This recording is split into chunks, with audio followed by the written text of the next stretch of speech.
अस्सलाम वालेकुम। मैं हूं हुमायूं कामरान और आप देख रहे हैं हमारा YouTube channel stars with age के। इस सेक्शन में हम आपकी मुलाकात ऐसे प्रोफेशनल से करवाते हैं जो डिफरेंटली एबल्ड बच्चों के साथ मुंसलिक हैं, उनको डिफरेंट सर्विसेज दे रहे हैं।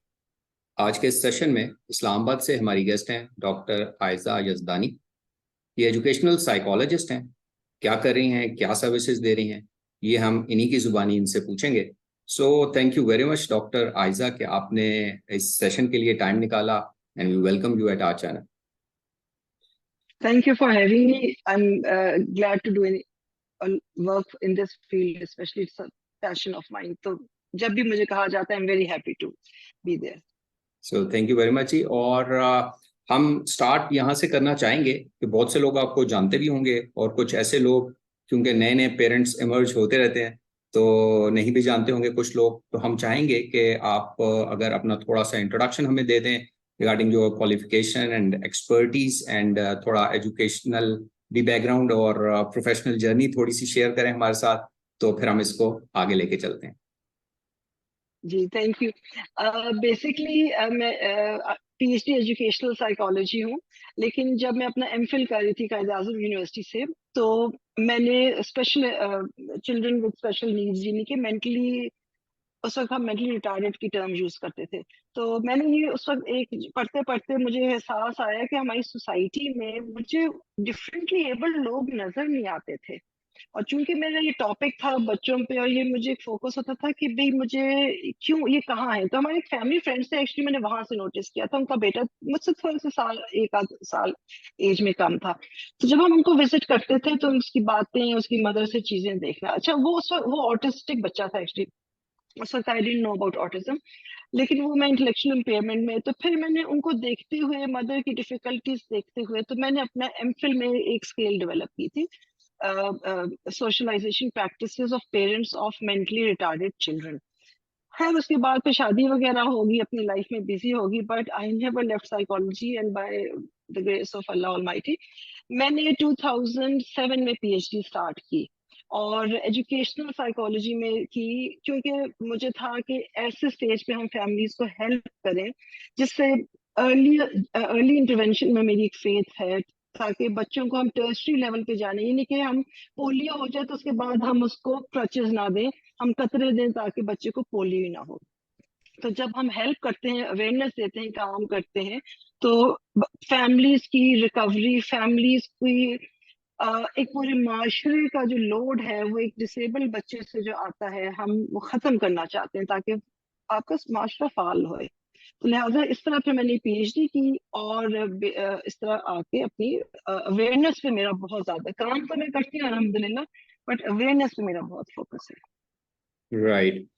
अच्छा, अगर हम आपसे ये पूछना चाहें कि एक हमारे तरह के कम समझ आदमी के लिए कि आप पेरेंट्स को और बच्चों को, एडल्ट्स को क्या सर्विसेज दे रही हैं, तो उसको कैसे रिस्पॉन्ड करें? जी, देखिए, साइकोलॉजी पाकिस्तान में बहुत कॉमन हो गई, और थेरेपी से लोग इस थेरेपी लफ्ज से लोग बड़े फेमिलियर हो गए। मेरा काम डिफरेंट है, क्योंकि एक तो एजुकेशनल साइकोलॉजी की यहाँ पे ऐसा डिग्रीज या वो नहीं है, वो अवेयरनेस नहीं है। जैसे आप डॉक्टर के पास जाते हैं, कहते हैं मुझे बुखार है, तो वो स्ट्रेट अवे आपको कोई दवाई नहीं शुरू करेगा, पहले कहेगा जी ब्लड टेस्ट कराएं कि ये मलेरिया है या क्या है, ठीक है। तभी दवाई शुरू होगी। अच्छा, अब हमारे पास जब कोई आता है तो एक एजुकेशनल साइकोलॉजिस्ट या दूसरे जो क्लिनिकल भी होते हैं, उनका काम होता है कि पहले देखें मसला है क्या। क्योंकि जैसे नजला जुकाम भी होते हैं ना, चीजें सिमिलर होती हैं, तो फिर आपको पता चलता है कि कोविड है या ये जुकाम है। उसी तरह हमें कई दफा जहनी अमराज के साथ डिफरेंशिएट, फर्क करना, अंडरस्टैंड करना बहुत जरूरी है। जब हमें पता चलता है मसला क्या है, तभी हम सही इलाज या इंटरवेंशन कर सकते हैं, राइट। तो एजुकेशनल साइकोलॉजिस्ट की जो स्पेशलाइज्ड ट्रेनिंग होती है, वो होती है कि बच्चे, जवान और बड़े लोग, वो सीखते कैसे हैं, उनकी लर्निंग कैसे होती है, उनकी कॉग्निटिव लेवल क्या होती है, कि वो स्कूल में पढ़ रहे हैं तो क्या है, अगर वैसे दूसरी लेवल पे हैं, एप्टीट्यूड है। तो उसके लिए अब हम अंदाजा तो नहीं लगा सकते, मैं 2 घंटे 3 घंटे बात करके एक अंदाजा ही लगा सकूंगी। तो इसके लिए आपको स्टैंडर्डाइज टेस्ट चाहिए होते हैं। तो लिहाजा हम पाकिस्तान के इतने डेवलप नहीं हुए हैं, क्योंकि इसमें बहुत मेहनत तलब काम है, और आपको आपको नेशनल डेटा चाहिए होता है आपको कोई काम करने से पहले, नेशनल ना हो तो वो हम पे रिप्रेजेंटेटिव डेटा होता है। अब इसमें बड़ा रिसर्च वर्क है जो कि अनफॉर्चुनेटली हमारे यहाँ इतना अच्छा नहीं हो रहा या कम हो रहा है। लिहाजा हम फिर बाहर के टेस्ट लेते हैं जो कि कॉस्टली भी होते हैं, उनको जो अप्लाई हो सकते हैं वहाँ यहाँ करते हैं। और अगर हम कहते हैं कि जी बच्चे को ये मसला है या यंग अडल्ट को ये मसला है, तो हमको उसको इंटरनेशनल डायग्नोसिस के मुताबिक DSM-5 TR एक क्लासिफिकेशन का मेथड है, उसके मुताबिक हम एक्चुअल चीज को डायग्नोज करते हैं, क्लैरिटी लेते हैं, अकॉर्डिंगली काम करते हैं। तो ये मेथडोलॉजी जो है वो सबके लिए कॉमन है हमारी, क्योंकि इंटरनेशनल रिकमेंडेड प्रैक्टिस है, पूरी दुनिया में ये हो रहा है। Basically that's what educational psychology is. हम ये जो टेस्ट हैं, टेस्ट को एडमिनिस्टर करना, उनको इंटरप्रेट का सारा आर्ट होता है, बहुत मुश्किल होता है, क्योंकि सेम पिक्चर के साथ कई दफा बहुत सारी चीजें होती हैं, तो मेहनत तलब काम है ये। राइट। सो अगर हम इसको समराइज करें तो you diagnose what the problem is with the child और the young adult and so on. Exactly अब देखिए ना, जैसे मेरे पास यंग अडल्ट आते हैं तो कहते हैं कि जी इनको ADHD है। कई दफा जब हम काम करते हैं और फिर IQ टेस्ट करते हैं, यंग अडल्ट के लिए अडल्ट IQ टेस्ट होता है, तो सिर्फ ADHD नहीं निकलता है, दो डायग्नोसिस निकलते हैं, कई दफा ऑटिज्म निकलता है। और फंक्शनिंग बच्चे होते हैं, अच्छे खासे होते हैं, यूनिवर्सिटी में भी पहुंच गए होते हैं, नॉर्मल लाइफ में होते हैं, लेकिन उसमें ऑटिज्म के फीचर्स आ रहे होते हैं, वो हम फिर आइडेंटिफाई करते हैं। वहां से बहुत सारी चीजें हमको ना पता चलती हैं कि भाई अच्छा ये इस तरह इनको थोड़ा काम बेटर कर सकते हैं या पढ़ाई बेटर कर सकते हैं। अकॉर्डिंगली हम उनके लिए फिर आसानी और फिर थेरेपी डिजाइन करते हैं। राइट। अच्छा, जब आप कहते हैं कि डिफरेंट चैलेंजेस वाले लोगों को, बच्चों को, एडल्ट्स को आप देख रहे होते हैं, उनको डायग्नोस कर रहे होते हैं, तो क्या आप हमें ये बताएंगे कि डिफरेंट चैलेंजेस से क्या मुराद है? आपकी सर्विसेज जो हैं वो किन किन चैलेंजेस के गिर्द रिवॉल्व करती हैं, या किन किन को आप डायग्नोस करती हैं? और दूसरा, एज ग्रुप क्या है जिस पे आप काम कर रहे होते देखिए पहले मैं आपको बताती हूँ, प्रॉब्लम्स लाइफ के किसी भी फेज में आ सकते हैं, ठीक है। यूजुअली जो साइकोलॉजिकल डिसऑर्डर्स हैं दे आर बाय बर्थ। कोई खुदा ना खास्ता बहुत कम होता है कि कोई एक्सीडेंट हुआ हो, या कोई जिसको हम अक्वायर्ड फिर कहते हैं ना, अक्वायर्ड डिसऑर्डर कहते हैं। तो ये जो साइकोलॉजिकल डिसऑर्डर्स है ना, ADHD आप कहते हैं, ऑटिज्म कह लें, इंटेलेक्चुअल डिसेबिलिटी, ये largely genetic and by birth होते हैं। तो ये शुरू से पता चलना शुरू हो जाते हैं, ठीक है। अगर खुदा ना खास्ता ज्यादा नॉर्मेलिटी होती है, प्रॉब्लम होती है, तो कई दफा हमारे पास इसलिए नहीं आते क्योंकि इतने एरियाज अफेक्ट हुए होते हैं, चैलेंजेस इतने ज्यादा होते हैं कि वो साथ फिजिकल चीजें भी अफेक्ट हो रही होती हैं, ठीक। फिर वो एक बड़े स्पेशलाइज्ड वे में वो चले जाते हैं। मेरे पास वो बच्चे या वो यंगस्टर्स आते हैं जो नॉर्मल स्कूलों में, नॉर्मल तो मैं नहीं कहती, बट एक रेगुलर स्कूल में बच्चा पढ़ रहा है और वहां वो स्टम्बल कर रहा है। अब आप ये देखेंगे डिफरेंट लेवल्स पे बच्चे स्टम्बल करते हैं, ठीक। एक है जो शुरू से मतलब वन क्लास में रिपीट करवा रहे हैं, which is not a practical solution. Repeat करवाना कोई सोल्यूशन नहीं होता। अच्छा, तो ये 4 पे पता चलता है, 4-5 प्राइमरी का। फिर होता है कि 7वीं 8वीं पे, क्योंकि अब मैट्रिक या ए लेवल ओ लेवल आ रही है ना, तो कॉग्निटिव लेवल का मैं कहती हूँ जैसे स्टेप्स होते हैं, पीढ़ियां होती हैं जिसमें बच्चा जाते जाते कहीं कहीं लुढ़क जाता है। तो वो लोगों के लिए समझना बड़ा मुश्किल होता है, भाई इधर तक तो 8वीं तक तो कोई मसला नहीं था, तो ये अब क्यों नहीं कर रहा। वो एक्चुअली होता क्या है कि हमने आइडेंटिफाई नहीं किया होता है, वो तो चल रहा होता है, डांट डपट, एक्स्ट्रा पढ़ा दिया, जलील कर दिया। आई एम सॉरी, मैं ये स्ट्रॉन्ग वर्ड्स भी कभी यूज करती हूँ क्योंकि हम बच्चों को बेजा सख्ती कर जाते हैं, और जुल्म है ये, क्योंकि बच्चों की हम पर्सनैलिटी तबाह कर देते हैं। तो हैं? वो जो मेरे पास 8वीं 9वीं वाला बच्चा आता है, उसमें इतनी तोड़ फोड़ हो चुकी होती है कि बड़ी तकलीफ से बात है ये। बहरहाल वो फिर जब बोर्ड के इम्तिहान या ऐसे इम्तिहान आते हैं, तो वहां पे वो जब स्टम्बल करता है, फिर हम उसको बहुत कुछ इसके तरीकों से हेल्प करते हैं। चैलेंजेस यही होते हैं कि पढ़ाई पे नहीं फोकस करे। एक बड़ी अनफॉर्चुनेट चीज जो मैंने देखी है कि बच्चा जब तक पढ़ ठीक रहा है, पेरेंट्स को कोई परवाह नहीं है। हम्म। जैसे ही पढ़ाई में मसला होता है, रिफ्यूज करता है कि जी हम ये बच्चा नहीं रख सकते। तब पेरेंट्स परेशान होते हैं। हालांकि बच्चे को जैसे ही आपको फील हो रहा है कि जरूरत हो रही है हेल्प की, तो उसके लिए आपको पहले इंटरवीन करना है। तो कई दफा पेरेंट्स बड़े रिलक्टेंट होते हैं आने में, कई बहुत समझदार पेरेंट्स होते हैं पहले उस पर आ जाते हैं। चैलेंजेस बच्चों के यही होते हैं जो मेरे पास स्पेशली आते हैं कि पढ़ाई में नहीं चल पा रहे, कि जी ये पढ़ाई में नहीं, बेसिकली तो इससे आते हैं ना कि जी मैं एजुकेशनल एक्सपर्ट हूँ। वो जब हम हम्म। असेसमेंट करते हैं, फिर हम उनकी लेवल देखते हैं, आईक्यू लेवल, कॉग्निटिव प्रोफाइल देखते हैं, उनकी हम न्यूरोलॉजिकल देखते हैं, कई दफा कोई ना कोई चीज होती है, क्योंकि हम इसमें ऑडियो विजुअल प्रोसेसिंग को बहुत देखते हैं पढ़ाई में। कई दफा हम बच्चों की एक चीज होती है फिजिकल कोऑर्डिनेशन देखना बहुत जरूरी। देखिए बचपन में बच्चों को हम एक बाजू से उठा लेते हैं, हम्म। बचपन में बच्चों के बाजू निकले होते हैं, पता ही नहीं चलता। आई नो समवन की स्टोरी उनकी थी कि बेबी हुआ तो रोता रहता था सारा वक्त, पता ही नहीं चला, बच्चा बहुत तकलीफ में पाकिस्तान में रो रहा। वो बाई चांस उनको अमेरिका उनको जाने का हस्बैंड को मौका मिला, जब तक वहां डॉक्टर को दिखाया 2 साल का हो गया था, तो डॉक्टर ने कहा इसका जब पैदा हुआ था तो इसकी जो थी फीमर था, फीमर से जो हिप से जॉइंट से निकल गई थी। तो बच्चा चीखता था कि वो ना बैठ सका ना। वो बाद जवान हो गया बच्चा, उसकी मदर से मैं पिछले दिन में मिली थी, बच्चा पैरालाइज हो गया ना, हम्म। क्योंकि वो वहां से बोन्स फ्यूज हो गई by the time they found out कि there is a physical reason for this. तो ये जो मिसमैनेजमेंट होती है एट बर्थ होती है, चीजें होती हैं, इनको आइडेंटिफाई नहीं, ये बड़ी माइनर चीजें होती है। तो हम फुट को देखते हैं, फुट की शेप को देखते हैं, बॉडी के पोस्चर को देखते हैं, पेरेंट्स को एजुकेट करते हैं कि ये चैलेंजेस आपके। वो कहते हैं जी लिखता नहीं है, हम कहते हैं पहले इसको सही तरह चलाएं, पहले इसको नहाना सिखाएं, इसको खाना सिखाएं, ठीक है, इसको टॉयलेट ट्रेन करना सिखाएं, इसको खाना अपना संभालना, स्किल डेवलपमेंट करें। अनफॉर्चुनेटली चैलेंज हमारा सबसे बड़ा, कहते हैं पढ़े, हम्म। ठीक है, पढ़ेगा वो तब जब राइट। उसको बाकी चीजें भी आएंगी, कॉग्निटिव लेवल होएगी, तो आप जब तो बच्चे को इंडिपेंडेंट करें। So that's the challenge we face कि पेरेंट्स की प्रायोरिटीज और सोशल प्रेशर्स बड़े मिसमैच हैं। राइट। अच्छा, तो जो पेरेंट्स थोड़े से समझदार हैं और वो किसी आप जैसे प्रोफेशनल के पास पहुंचना चाहते हैं, तो हमें आगे बढ़ने से पहले हम ये पूछना चाहेंगे कि आप इस्लामाबाद में कहाँ मौजूद हैं और कहाँ आ सकते हैं वो।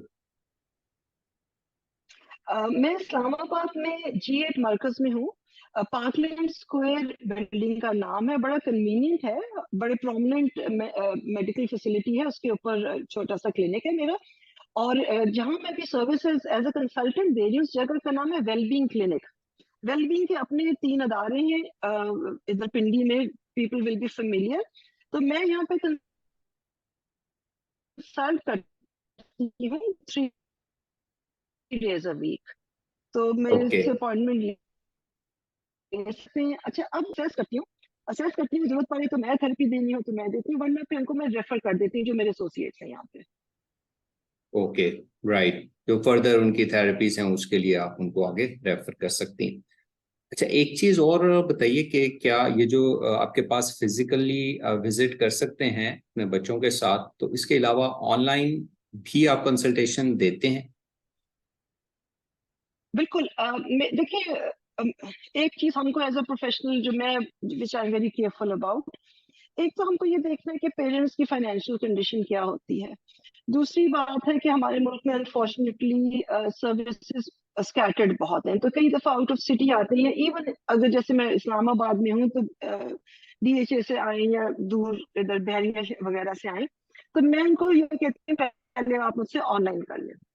हम्म। ऑनलाइन में उनकी एक विजिट भी सेव हो जाती है। फिर मैं उनको एक ये चीज कहती हूँ कि अगर छोटा बच्चा है या कुछ, तो वो कैमरा टर्न कर दे, तो जब तक कोई पेरेंट्स से बात कर रही होती है तो छोटे बच्चे होते हैं, तो मैं उनको देख सकती हूँ। उससे होता क्या है कि जो इनटेक की प्रोसेस है, जो वैल्यूएशन की प्रोसेस है, वो काफी शॉर्ट हो जाती है। पहला इंटरव्यू बहुत जरूरी होता है, पहली दफा बच्चे को देखना जरूरी होता है, तो हम वहां से देखते हैं कि मसला क्या है और हमने आगे कैसे चलना है। वो जब मैं सिर्फ सिलेक्शन को असेसमेंट करनी है, उसके लिए उनको विजिट करना पड़ता है। कुछ असेसमेंट जो जैसे पेरेंटल इंटरव्यू है, वो ऑनलाइन हो जाता है और वो हम करते हैं ऑनलाइन अगर दूर है। वरना हम एक आध दफा उनको कहते हैं आप हिम्मत करके आ जाएं, 2 घंटे के लिए आ जाएं, 3 घंटे के लिए आ जाएं, तो फिर हम उनकी असेसमेंट हमने इन पर्सन करनी है वो कर देते हैं। और पेरेंट्स आते हैं मेरे पास, लाहौर से आते हैं, पेशावर से आते हैं, दूर दराज से आते हैं, और हम फिर करते हैं काम। Right. So the preferred method that should be followed वो ये ही होना चाहिए, जैसे आप कह रही हैं कि फर्स्ट कंसल्टेशन या फर्स्ट इंटरेक्शन ऑनलाइन हो जाए, एंड देन कुछ बेसिक इंफॉर्मेशन हो जाए, and then they can visit, और फिर प्रॉपर जो भी आपका डायग्नोस्टिक प्रोसीजर है उसको अडॉप्ट किया जाए, और देन प्रॉपरली उसको किया जाए. So that should be the way preferably. बिल्कुल। और फिर देखिए, लाइक आई सेड कि हमने फैसिलिटेट करना है, हमें पता है कि कौन से प्रोफेशनल्स हैं, तो कई दफा हम उनकी सिटी में फिर हम लोकेट करके हम ढूंढ के भी कई दफा दे देते हैं कि अच्छा जी आप फलाने अदारे पे चले जाएं, ये वहां से करवा ले। क्योंकि मैं बहुत पर्टिकुलर हूँ, अपना काम तो मुझे पता है और उसकी मैं रिस्पॉन्सिबिलिटी लेती हूँ। तो अगर मैं कहीं भेजती हूँ या करती हूँ, तो मैं ऐसी जगह पे भेजती हूँ जिनका मुझे काम का पता है, जिनका हमने काम दिया होता है, ताकि obviously end of the day अपनी फैमिली को फैसिलिटेट करना है। हम्म. अच्छा, एक चीज और बताइए कि हाउ इम्पोर्टेंट, कितना इम्पोर्टेंट है कि एक बच्चे की डायग्नोसिस और प्रॉपर असेसमेंट हो, और दूसरा ये कि क्या ऐसा भी होता है कि किसी की असेसमेंट या प्रॉपर डायग्नोस हुआ हो और लेटर एट अ स्टेज उसको दोबारा डायग्नोसिस की जरूरत पड़ सकती है. सो साथ ये भी बताइए कि हाउ इम्पोर्टेंट के जो प्रोफेशनल उसकी डायग्नोसिस कर रहा है उसके साथ फ्यूचर में इंटरेक्शन होना, हाउ इम्पोर्टेंट इज दैट? देखिए, डायग्नोसिस चेंज, ठीक है। अ, आपको अगर देखा जाए ना, तो जो डिसऑर्डर एक होता है, जैसे एक बच्चे को, चलिए फर्ज करें ऑटिज्म है, सब ऑटिज्म से इंटेलेक्चुअल डिसेबिलिटी है, ये हम आइडेंटिफाई करते हैं। ऑटिज्म तो हम 2.5 साल की उम्र में आइडेंटिफाई कर लेते हैं, ठीक है। 5 साल की उम्र तक हम इंटेलेक्चुअल डिसेबिलिटी भी आइडेंटिफाई कर लेते हैं। अच्छा, अभी तो बच्चे को एक मसला है ना, अब जैसे जैसे बच्चा बड़ा होता जाता है, लोगों में उठता बैठता है, अगर आपने उसको टाइम पे नहीं सपोर्ट दिए, आपने उसको सोशल स्किल्स नहीं दी, उसको स्कूल में नहीं मेन स्ट्रीम किया, उसके प्रॉब्लम्स तो बढ़ेंगे। तो उसके साथ comorbidity, the word is comorbidity.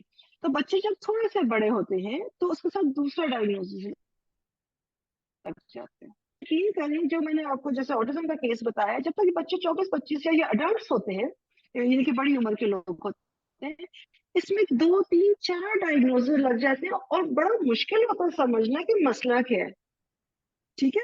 इसलिए क्योंकि एक तो ग्रोथ हो रही है, सोसाइटी के चैलेंजेस आ रहे हैं, तो चीजें मास्क होना शुरू हो जाती हैं।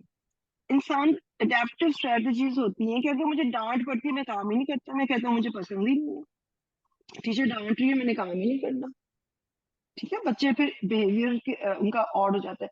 लिहाजा चेंज होती हैं चीजें, आइडेंटिफाई करना मुश्किल हो जाती है। अच्छा, अब आ जाए कि क्यों इम्पोर्टेंट है, ठीक है। अब मैं थोड़ा सा अपने केसेस भी साइड कर देती हूँ। जैसे मैं कहना, मेरे पास शुरू में एक बच्चा आया है, तो हमने उसको कर लिया आइडेंटिफाई, ठीक है।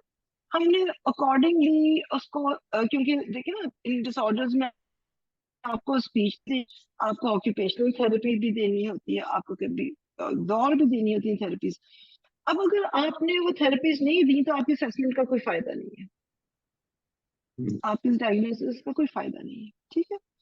अच्छा, वो हम उस काम पे बिल्डअप करते हैं। अभी इंटरनेशनल रिक्वायरमेंट ये है कि किसी भी चीज के लिए आपको 2 साल से ज्यादा पुरानी रिपोर्ट ना हो। अब हम कैम्ब्रिज के एक्सेस अरेंजमेंट्स देते हैं। मैंने भी रिसेंटली पीएचडी के लिए कैंडिडेट मेरे जा रहे हैं, जिन लोगों ने अप्लाई किया, America, Canada, even UK, masters के लिए ऑस्ट्रेलिया, तो मैंने उनको सर्च किया है और हमने उनको बताया कि इस बच्चे को इस वक्त किस किस चीज की जरूरत है। और विद इन 2 ये तो हम टेस्टिंग करते हैं, तो चैलेंज जो भी उनकी डिफिकल्टी है, एजुकेशनल इंस्टीट्यूट उनको फैसिलिटेट करता है। ताकि वो अपने काम में आगे निकले। That is the importance of the assessment and diagnosis. और जो मैंने देखा है, जो पेरेंट्स काम करते हैं तो बच्चों की प्रोग्रेस आती है, जो नहीं करते तो मैं डिफरेंस देखती हूँ कि वो पिछले असेसमेंट से अगले असेसमेंट में उसका परफॉर्मेंस डाउन गई है। हम्म। अच्छा, एक चीज और बताइए कि बहुत से लोग, ये जो आपने ऑटिज्म की बात की, एडीएचडी की अगर बात करें, और इस तरह के न्यूरो डेवलपमेंटल जो डिसऑर्डर्स हैं, चैलेंजेस हैं, इनमें बहुत से लोग कुछ थोड़ी वेरिंग व्यूज आते हैं कि मैं ये पूछना चाह रहा हूँ कि what is the preferred age कि उस वक्त एक डायग्नोसिस जरूर हो जाना चाहिए। What is that preferred age? As early as possible. किसका वेट कर रहे हैं आप? आपने बच्चे पे मेहनत करनी है ना। बच्चे को आपने, उसकी एक प्रॉब्लम है, तो क्या आप उस प्रॉब्लम, मतलब आप इसको सिंपल इस तरह कर लेना कि टाइफाइड हो गया, तो टाइफाइड की दवाई कब देनी है आपने? हम्म। शुरू में देंगे ना, कि अभी जैसे आप दवाई दे दें ताकि वो उसको आइंदा भी ना हो और इस वक्त भी ना ये सवियर जाए, ठीक है। बॉडी में वीकनेस आ जाती है, 100 चीजें आ जाती है इसी तरह बच्चों के साथ आपको जैसे ही कोई चीजें नजर आती है। अच्छा, ये हमारे में एक बहुत बड़ा अच्छी बात आपने पूछी, एक बहुत कॉन्सेप्ट है, specially I don't know, mother in laws बहुत बदनाम हुई, लेकिन ये नानियां भी करती है कि नहीं, तुम वहमी हो, तुमको तो बस बच्चे में नुक्स निकालने हैं। तो मदर को बहुत डांटा जाता है कि तुम बस ऐसे ही कर रही हो, स्पेशली अगर मदर जरा एजुकेटेड भी है। फिर वो देखती हैं दूसरे बच्चों में कि भाई ये बच्चे के ये माइलस्टोन्स है, मेरा बच्चा यहाँ पे है, तो कहते नहीं ये ठीक हो जाएगा। एक्चुअली मदर लॉज को ये बात पता होती है, क्योंकि कई दफा फादर से चीजें आ रही होती हैं, तो उनको पता है बेटा भी ठीक हो गया था तो ये भी ठीक हो जाएगा, ठीक है। But it's not that. उनको ये नहीं पता कि उनके बेटे ने स्ट्रगल कितना किया, हम्म। उसकी पर्सनैलिटी में कितने चेंजेस आए, वो लोगों से मिलता है नहीं मिलता है, बात करता है नहीं करता है, अवॉइड करता है, चेंजेस यही होते हैं ना कि आप लाइफ कैसे गुजारो। तो लिहाजा ये जो चीज है कि खुद ब खुद ठीक हो जाएगा। अब प्रॉब्लम ये है कि शायद ठीक हो जाए, हम्म। और ठीक भी कैसे हो जाए? आपका एजुकेशन सिस्टम इतना अच्छा नहीं है, आपके टीचर्स के बिहेवियर्स अच्छे नहीं होते, टीचर्स डोंट नो, तो they will actually degrade the child. बच्चे कहाँ के डांट से और कंपैरिजन से हम तरबियत करेंगे, हम्म। ठीक है। तो लिहाजा मैं कहती हूँ कि जैसी चीजें आप नोटिस करते हैं, please go to the nearest professional, जो भी आपको प्रोफेशनल है उसका बैकग्राउंड पढ़ें, उसकी डिग्री देखें और देखिए। अच्छा, how strong is this argument के एक सर्टेन एज से पहले इसके ऊपर लेबल ना लगाएं, डायग्नोसिस प्रॉपर होता है तो एक व्यूज ये आता है, एक व्यूज ये भी है कि क्यों बच्चे के ऊपर इतना अर्ली आप एक लेबल लगाना चाहते हैं। तो उस सेंस में भी पूछना चाह रहा हूँ कि फिर क्या लेबल लगाना नुकसानदेह है या डायग्नोसिस ना कराना नुकसानदेह? देखिए ना, आपके सामने है कि आपने अगर, अब मैंने देखे between the age of 12 to 14 मैंने कोई 5 बच्चे असेस किए जिनको ऑटिज्म निकला। आए किसी और मसले से थे और बहुत अच्छे इस्लामाबाद के स्कूल से आए थे। तो प्राइमरी डायग्नोसिस तो ऑटिज्म था ना, जो पहले नहीं निकला, तो आपने पहली चीज एड्रेस किया, पढ़ाई नहीं कर रहा। आप समझे? अच्छा, ये जो लेबल वाली बात है ना, ये बहुत इंपॉर्टेंट है। लेबल क्यों?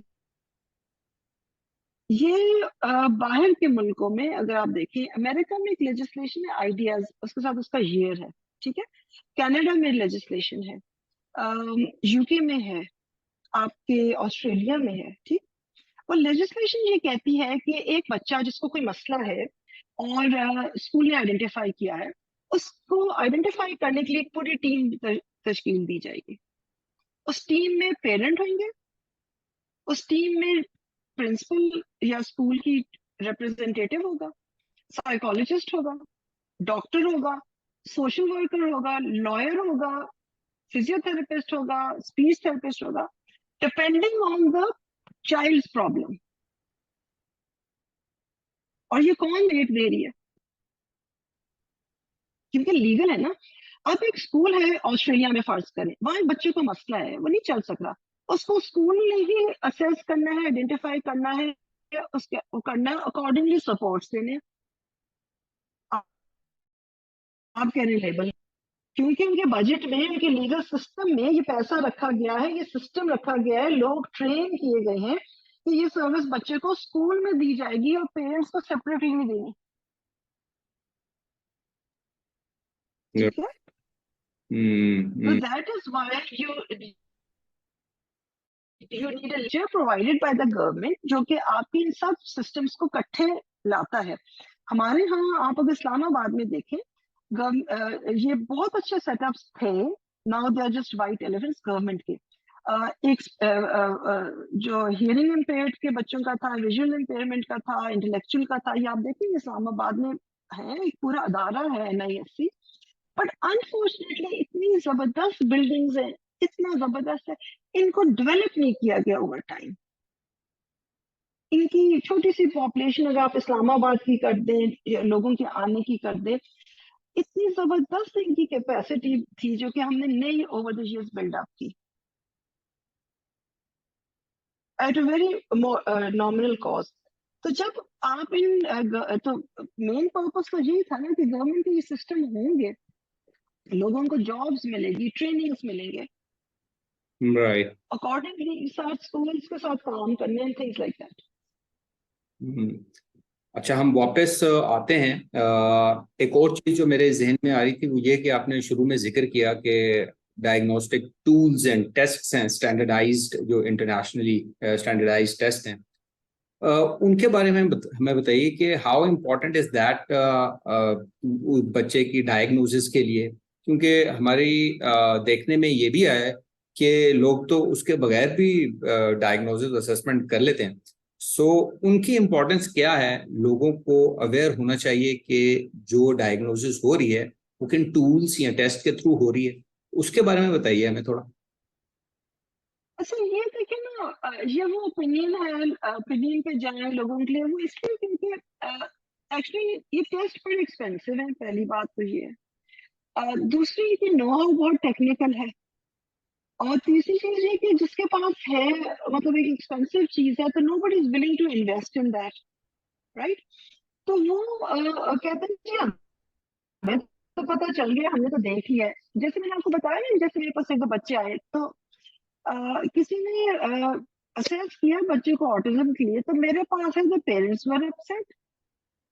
मैंने काम किया, मैंने स्ट्रक्चर, अच्छा मैंने कहा लेट्स सी, मुझे तो भी सच कोई इतना नहीं है, but let's see. As a turn out बच्चे को ऑटिज्म था, तो मैंने टेस्ट किया, मैं उसको असेस किया। मैंने कहा that professional was right, it is autism, but आपको उन्होंने कुछ लिखा हुआ दिया नहीं। ठीक है, तो अब मैं अगले प्रोफेशनल का मैंने भी तो नहीं काम खराब करना जो काम ठीक है। ठीक है ना। तो बहरहाल अगर कोई टेस्ट नहीं यूज करता, अच्छा कई दफा डायग्नोसिस देते हैं तो डायग्नोज होते नहीं, तो लिहाजा आपके पास कोई ना कोई सिस्टम एवेल्युएशन का होना होता है ना। अब कोरोना देखे ना, कोरोना है कि नहीं है, वैसे ही 10 दिन घर में बंद हो जाए शक पे, या राइट। वैसे ही मैं बाहर और लगा दें और को। तो बहुत इंपॉर्टेंट है ये नॉलेज होना, आपके साइकोलॉजिस्ट के पास टूल्स होना बहुत जरूरी है। मैं थोड़ा सा कहती हूँ कि हम मिलकर काम करें, हम इनको शेयर करें। अच्छा, मैं वर्कशॉप्स और ट्रेनिंग्स पे भी इंशाल्लाह फोकस करूंगी, क्योंकि ये चीजें मैंने अगर सेल्फ लर्न की है, तो मैं अब अपने यंगस्टर्स को ये शेयर करना चाहती हूँ कि ये वी मेक इट इजी, कि ये काम चले। क्योंकि इंटरनेशनल टेस्ट होते हैं, इनकी परमिशन ऑथर से लेनी पड़ती है, उनसे लेनी पड़ती है, फिर ये काम आगे ट्रांसलेशन में होते हैं। तो बहरहाल ये यूनिवर्सिटीज का ये तो मुद्दा उधर जाता है एक्चुअली। टेस्ट बहुत जरूरी है नेवरदलेस। हम्म अच्छा, एक चीज आपने पहले थोड़ा सा जिक्र किया कि ये टूल्स एक्सपेंसिव हैं, तो उनकी ऑब्वियसली उसमें एक्सपेंस आता है।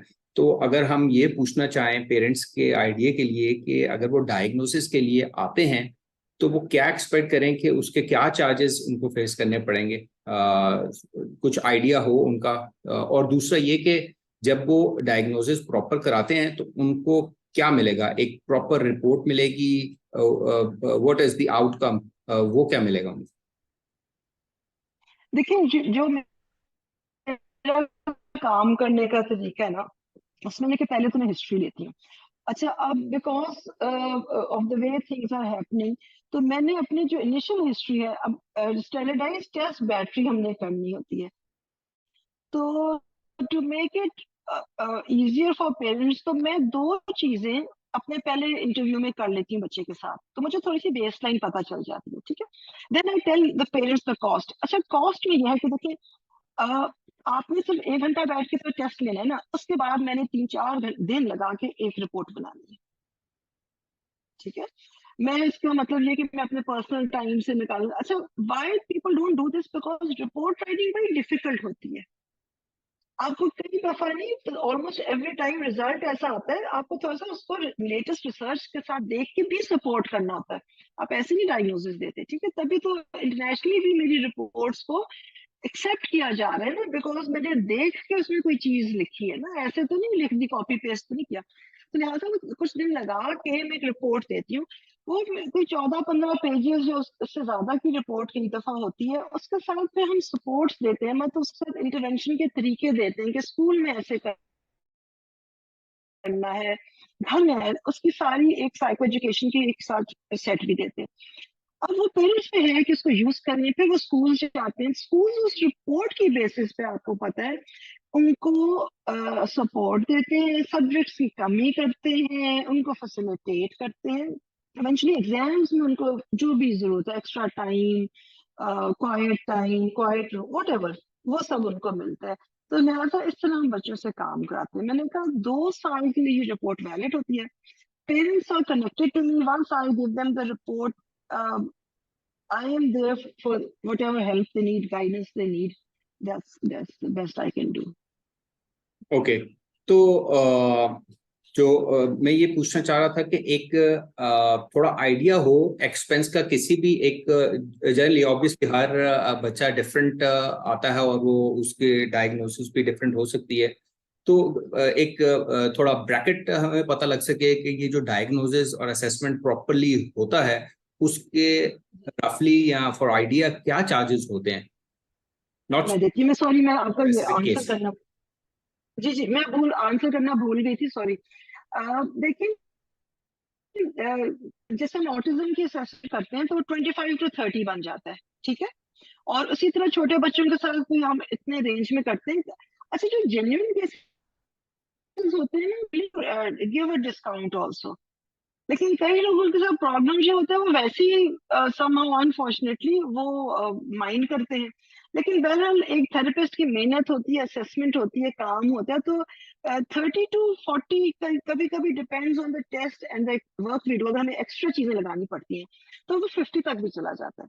आपको मैं बताऊं, अमेरिका में अगर आप प्राइवेट डायग्नोसिस असेसमेंट करवाते हैं, ये $2000 का काम है।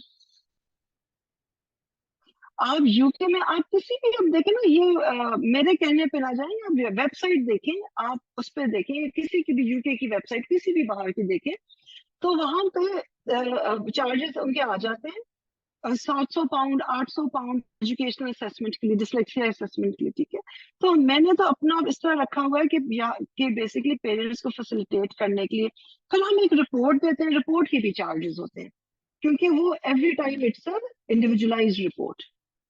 सो thank you very much ji, we have a short time, so उसमें वो सारे क्वेश्चंस हम नहीं कर पाएंगे, तो हम डॉक्टर आयजा को फिर किसी वक्त दोबारा जहमत देंगे। हमारे कुछ क्वेश्चंस रह गए हैं, लेकिन we are at the end of our interview, so मैं दोबारा डॉक्टर आयजा का शुक्रिया अदा करना चाहूँगा कि इस सेशन के लिए उन्होंने टाइम निकाला, और हम उम्मीद करते हैं कि ये इन्फॉर्मेशन लोगों के लिए ज़रूर फ़ायदेमंद साबित होगी जो ऐसी सर्विसेज सीख कर रहे हैं। So, Dr. Aiza, thank you very much once again. Thank you, thank you for having me, and जब भी आप बुलाएंगे इंशाल्लाह I will be happy to answer Oh, any questions that you have. okay. और thank you everyone as well for watching, और हम इंशाल्लाह next session में एक नए गेस्ट के साथ आपकी खिदमत में दोबारा हाजिर होंगे। Until then, take care and Allah Hafiz.